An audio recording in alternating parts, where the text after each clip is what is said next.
0233 hours local, and in a mountain complex in North Korea just over 100 miles from the Chinese border, technicians scramble to remove camouflage netting from the entrance to a deep underground bunker. That bunker has been cut into the mountainside and covered over with camouflage to fool American spy satellites loitering hundreds of miles overhead. The cover of night helps to obfuscate the rush of activity, and the heavy cloud cover is exactly what the Hermit Kingdom was waiting for. Out of the converted mineshaft, a huge truck is carefully backed out. The massive vehicle has only one purpose: to transport the equally massive Hwasong-50 intercontinental ballistic missile. Finally eased out of its hiding hole, the truck begins the laborious process of lifting the giant missile into position. Over 40 feet tall, the missile is taller than a two-floor home and has the power to destroy several square miles of a densely packed city. The launch command officer picks up a phone hardwired straight to an underground telephone line that's connected directly to Kim Jong-un. The North Koreans have to resort to primitive telephone technology to ensure the United States or its allies aren't listening in somehow. On the other end, the North Korean dictator gives a single word. The Hwasong-15 intercontinental ballistic missile fires its main engine, shaking the entire launch complex to its core. Launch personnel hide behind blast screens or huddle inside the relative safety of the launch truck's armored cab, hunkering down in case something goes wrong and the missile and its entire fuel load explodes. 2 seconds later, the missile proves to be in good operation and lifts off the ground. 1,000 miles above the Earth, the United States' space-based infrared system immediately detects the thermal plume of the massive rocket. A low-Earth satellite sends an immediate flash alert to the 2nd Space Warning Squadron at Buckley Air Force Base in Colorado. Brother and sister units across the broad web of U.S. missile defense and the commanders of every U.S. geographical command.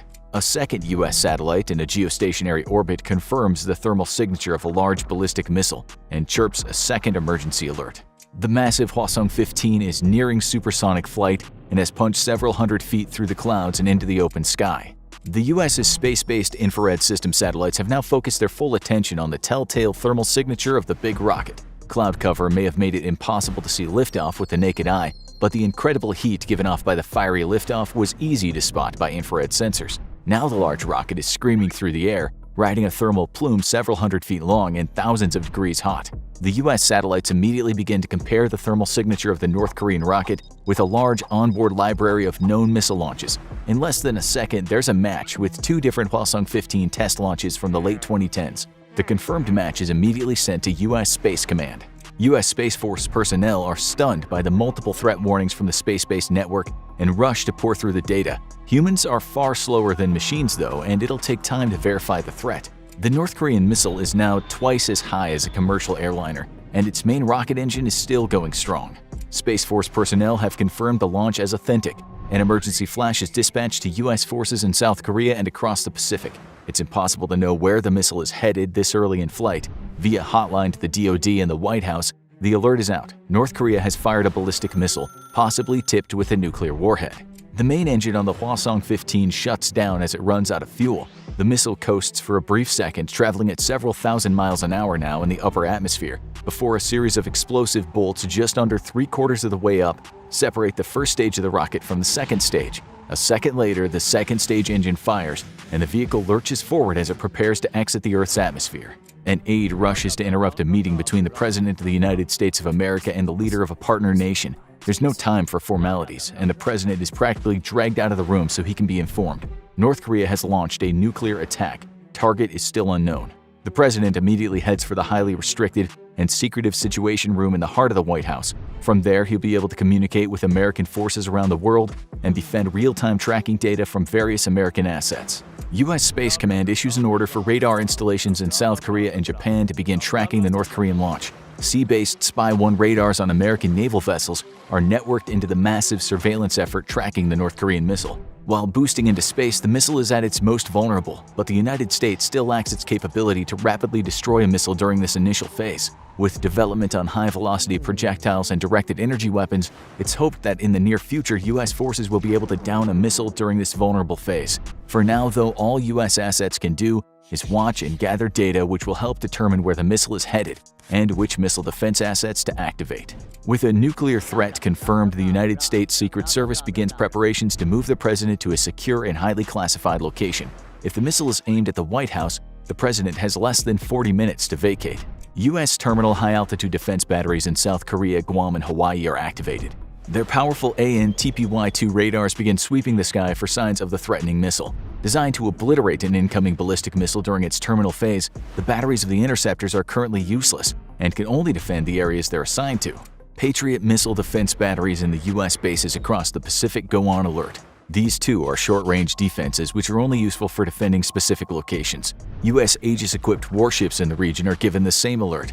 Their SM-3 missiles can also be used for short-range ballistic missile intercepts just outside the atmosphere, but require the target to be in its descent stage. With a range of several hundred miles, though, each Aegis-equipped ship can help protect multiple U.S. installations or naval battle groups. The U.S. Northern Command at Peterson Air Force Base begins preparations to activate the United States' homeland defenses. At Fort Greely, Alaska and Vandenberg Air Force Base in California, the ground-based mid-course defense system is activated, a collection of 44 interceptors. These missiles have a far greater range than either the mobile THAAD or the Navy's SM-3 missiles and are designed to intercept a target in the mid-course before it's had a chance to enter terminal phase and is still cruising through space. More data is needed, however, and all that U.S. forces can currently do is watch and wait. It now has become clear from the missile's trajectory that this is not an attack against forces in South Korea or Guam. Japan is also ruled out as a target. Hawaii remains a likely target, but so does the rest of the U.S. mainland. The U.S. president is notified that based on the missile's trajectory and speed, it is not a test of a new missile. All the data points to this being a legitimate launch against American forces. Given North Korean capabilities, it's likely this is an attack against either Hawaii or the American West Coast. While North Korea has missiles capable of reaching the East Coast, it's not believed they have the targeting capabilities to strike that far with any sort of precision. The president authorizes the use of ground-based interceptors against the incoming threat and order the U.S. Navy ships near Hawaii or the American West Coast to move into positions to best protect major population centers. Across the United States, a fleet of specially modified aircraft put into the air. These big planes are loaded with communications gear and hardened against electromagnetic pulses. They're known as doomsday airplanes because it's their job to ensure that the President of the United States can remain in contact with all U.S. military forces, even in the event of a massive nuclear strike against the homeland. The planes will fly high enough to avoid being caught up in destruction below and provide a direct airborne link between each other and surviving space and ground stations across the world. They will not come back down until the crisis is over, with a special fleet of aerial tankers dedicated to keeping them fueled and flying. For the moment, they settle into an orbital pattern across the West Coast, the East Coast, and the American heartland. The full might of the U.S. nuclear triad is officially on alert and prepared to retaliate against any potential threat, with the possibility of another nation using the cover of a North Korean strike to attack the U.S. with its own weapons. America from this point on has to be prepared to fight a nuclear war against any adversary. Troop recall orders are issued for American units across the world, informing soldiers they must drop whatever they're doing and immediately report for duty. Nuclear-capable aircraft are prepared for a possible nuclear mission, and nuclear munitions are prepared for possible loading and launch. Deep in the darkest recesses of the world's oceans, the American nuclear ballistic missile submarine fleet makes its own preparations to rain down apocalypse on the president's command. The second stage of the Hwasong-15 missile runs out of fuel. The payload detaches from the second stage and, using a chemical-powered thruster, adjusts its course and heading. The missile is now flying unpowered, riding the incredible momentum built by the massive two-stage rocket and moving as much as 4.2 miles a second. U.S. Space Command issues new tracking data on the North Korean missile and confirms separation of the payload from the second stage. Based on this new data, Hawaii is ruled out as a target. Current speed and elevation dictate that a hit on the southern American West Coast is likely. Armed with this new data, U.S. missile defense personnel opt for a GBI launch from Vandenberg Air Force Base instead of Fort Greely in Alaska. 4 of the long, skinny missiles are activated and fed live targeting data, but they can't be launched yet. They must wait until the enemy missile draws closer before launching. The American president is rushed out of the Situation Room and to Marine One, his personal helicopter. 2 attachés join the president. One carries the nuclear football, the remote nuclear command authority unit which gives the president the power to order Armageddon from anywhere in the world. The second carries a large backpack-like communications device that serves to keep the president in contact with all branches of the government and the military at all times. Rather than head to a predetermined shelter, the president opts to instead board Air Force One, believing that there's little risk to a full-blown nuclear attack on the homeland. From Air Force One, he'll be safe from the ground effects of a nuclear blast and be able to remain in contact with the rest of the military and government. U.S. and South Korean special forces stationed in South Korea and Japan are mustered and rushed to armories in preparation for a strike into the north. These elite units have been kept at high readiness due to recent hostilities from the north. Their specially modified Black Hawk helicopters can evade enemy radar and even fly more silently than any other helicopters in the world. They have one mission: infiltrate known North Korean nuclear sites and neutralize them from within. US and South Korean alert aircraft take to the skies in anticipation of a full-blown offensive from the north. On the ground, forces across the DMZ prepare for combat, and an alarm is sounded in Seoul. In case of hostilities, it's expected that North Korea will shell Seoul directly from behind the DMZ and has so many guns that it can deliver a whopping 10,000 rounds of high explosives per minute to the city of 10 million. American supercomputers calculate the trajectory, altitude, and speed of the North Korean warhead and feed that data to the ground-based mid-course defense system. With careful math, the computers calculate a firing solution, and green light is given for the launch of interceptors. 4 GBIs lift off from their silos in the California desert. The missiles will fly not to where the North Korean nuke is, but rather where it will be when they intercept it, with a dumb kinetic warhead that will destroy the enemy nuke through sheer kinetic energy. As they lift into the sky, TPY-2 and sea-based radars are networked together and feed them a steady diet of tracking data. In Guam, Japan, and South Korea, air crews rush to their aircraft in anticipation of full-blown war with North Korea. First up will be F-15s and F-16s to establish air dominance. Normally, stealthy B-2 bombers would slip in behind the air superiority fighters to take out critical air defenses and communications nodes, but the bulk of the B-2 fleet is in Missouri and unprepared for combat. Instead, the Air Force's big stick, the B-52, is prepared for immediate action. These aircraft will require at least an hour to prep, but taking off from bases across the South Pacific will be able to put steel on target within the day. U.S. interceptors are now in space and speeding toward the calculated intercept point with the North Korean warhead. The interceptors have ditched their ascent stages and make only small corrections using chemical thrusters. If the calculated firing solution is bad, they could miss the North Korean warhead by miles. In that case, it'll be up to the Navy's Aegis vessels to down the warhead before it can strike an American city. Updated tracking data reveals the target is likely Los Angeles. The first wave of U.S. Special Operations Forces are given the green light from the American president to take off in their modified Black Hawk helicopters. Their destination is several North Korean nuclear launch facilities believed to be capable of rapid deployment. Other ground attack aircraft based in South Korea are already on their way to their targets, intent on destroying any ability for North Korea to launch a second attack. The U.S. President boards Air Force One. Upon arrival, he asks the United States Congress for a formal declaration of war with North Korea. The North Korean warhead suddenly breaks up into multiple smaller fragments as it ejects a cloud of highly reflective chaff. The metallic confetti is meant to confuse radar systems and make it harder to target the warhead. The warhead is now in 8 pieces. Each piece could be a separate warhead or it could be a decoy meant to lure missile defense systems away from the real warhead.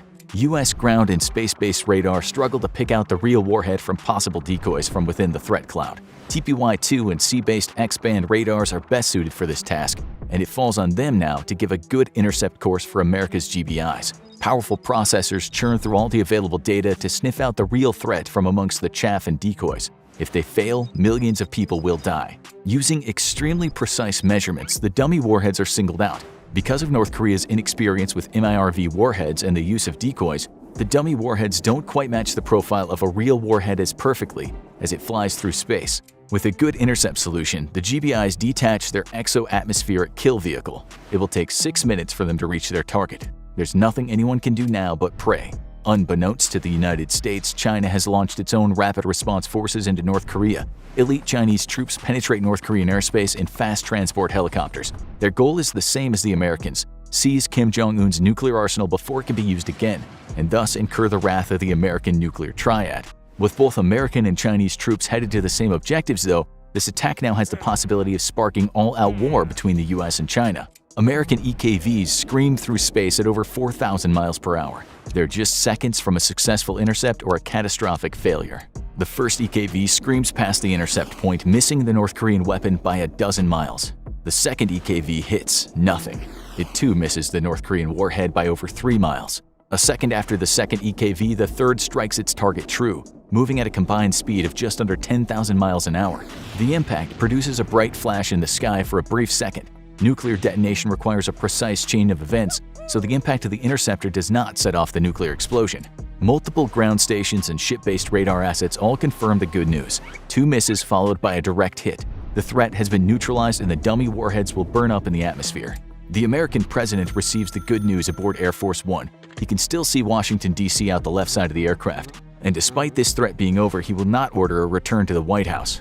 The conflict has just begun, and more nuclear attacks are possible at any minute from North Korea. On the ground, half a world away, the South Korean and U.S. armies are preparing for what will be the costliest war since World War II, a conflict that will make the original Korean War look like a cap gun shootout. American warplanes are already en route to the Hermit Kingdom, preparing to drop tens of thousands of pounds of high explosives on suspected nuclear sites, and special forces from both the U.S. and China are racing each other to seize Kim Jong-un's nuclear arsenal. On the border, the North Korean army is finally making its opening gambit, and over 1,000 pieces of artillery begin to rain hell down on the South's defenders. Now go check out North Korea versus United States 2021 military comparison, or click this other video instead.